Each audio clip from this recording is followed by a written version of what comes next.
Bonjour à tous et bienvenue. Nous démarrons la revue de la presse de ce matin avec le quotidien à capitaux publics Cameroun Tribune qui parle de lutte contre la corruption au Cameroun et nous fait savoir que tout le monde s'y met. Le rapport annuel de la Commission nationale anticorruption présenté hier à Yaoundé révèle que le nombre de contributions et de dénonciations a augmenté, ce qui indique une prise de conscience grandissante des citoyens.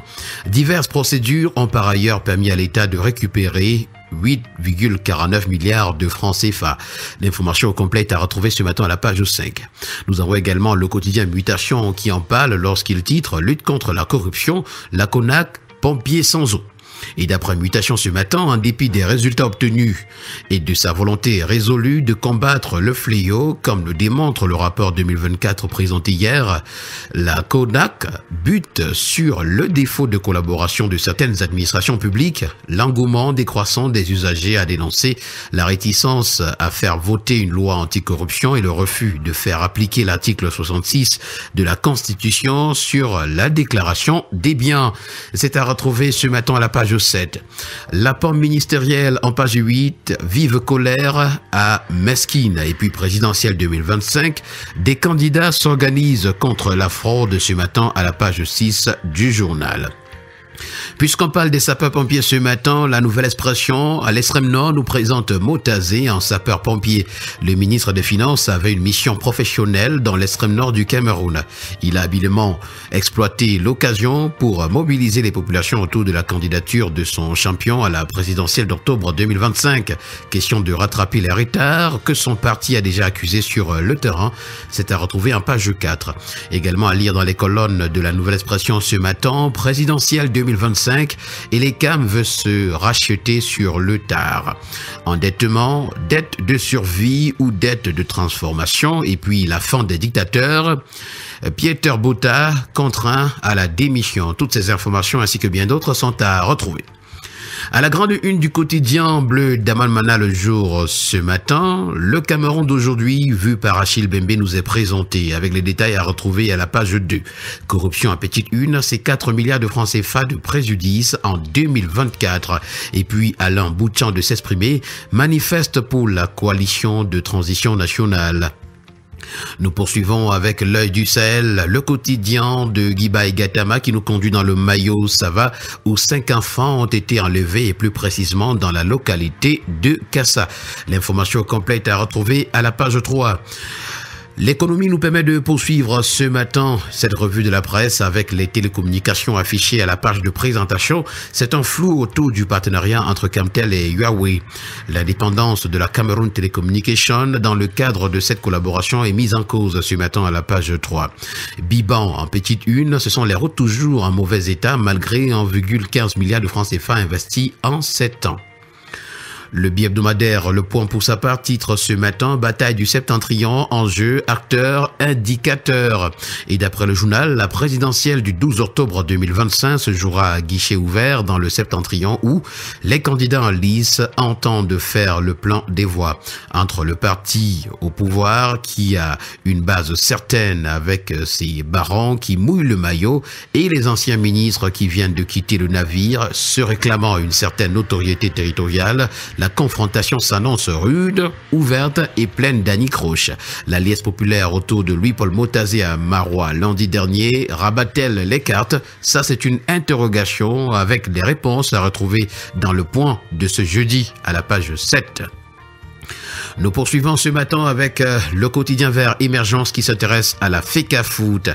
La bombe électorale est à retrouver. Le chronogramme des élections dévoilé dans un contexte de bras de fer avec le MINSEP. C'est l'information à retrouver à la page 11.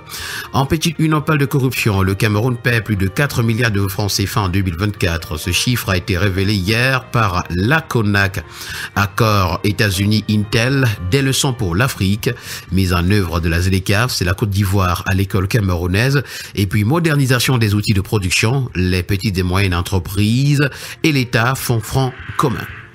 Nous poursuivons avec le bi-hebdomadaire L'Indépendant qui s'intéresse au projet routier Edea Kribi. Qui stoppera la mafia? Là, c'est une interrogation. Et d'après le bi-hebdomadaire, en dépit du rejet de la Banque africaine de développement, bailleur de ce projet routier, de la première proposition des offres y afférentes pour sa réalisation, les luttes d'influence des représentants du ministère des Marchés publics et du ministère des Travaux publics continuent de paralyser son attribution.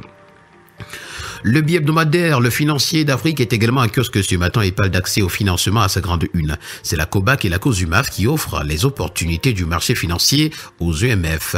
Et la convention signée le 26 août 2025 entre les deux régulateurs permet aux microfinances de mobiliser les ressources longues à des conditions compétitives, de diversifier leurs sources de financement au-delà des dépôts collectés localement, de renforcer leur gouvernance et de nouer des partenariats avec des investisseurs institutionnels pour assurer leur pérennité et leur croissance.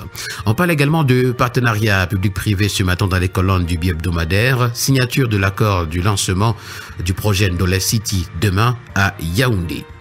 Le premier news magazine camerounais des filles actuelles qui nous permet de poursuivre cette revue de la presse s'intéresse à l'extrême nord où le MINFI et les communes créent des centres de négoce pour doper les recettes. Le quotidien L'étudiant s'intéressant à la rentrée scolaire ce matin nous parle des orphelinats en panne. Si dans les familles on s'active pour préparer la rentrée, certains orphelinats broient du noir. Les préparatifs y sont inexistants. Éco-santé pour sa part ce matin s'intéresse au rapport sur la corruption au Cameroun en 2024 et nous renseigne que la CONAC frappe le secteur de la santé. Également, le 14e rapport de la CONAC révèle plusieurs sanctions exemplaires du licenciement pour extorsion de fonds à la mise en débit dans des hôpitaux de Yaoundé et de Douala, illustrant une volonté affichée de restaurer la confiance dans le système de santé. Nous continuons toujours en santé ce matin avec le quotidien Info Plus Santé qui parle de concours des professions médico-sanitaires. Ils sont plus de 3000 candidats. Le Messager, pour sa part, parle de conflits fonciers. Les imams et le DGSN sont à couteau tiré. À l'origine, un projet de mosquée, d'hôpital et d'école islamique qui attend depuis 2023 derrière les barricades installées par la délégation générale à la Sûreté nationale DGSN au lieu dit Nouvelle Route Bastos, c'est à Yaoundé avec les détails à retrouver en page 2. Et en page 3, on parle de laïcité falsifiée, l'homélie de Kanke et Ali Bachir. C'est à retrouver ce matin. Nous allons terminer le périple de ce jour avec un portrait de Mamadou Mota affiché ce matin à la grande une du quotidien L'Info à chaud. L'opposition camerounaise est la plus bête d'Afrique et selon Mota, il dénonce ses propos irresponsables et demande à François Soudan de se rétracter.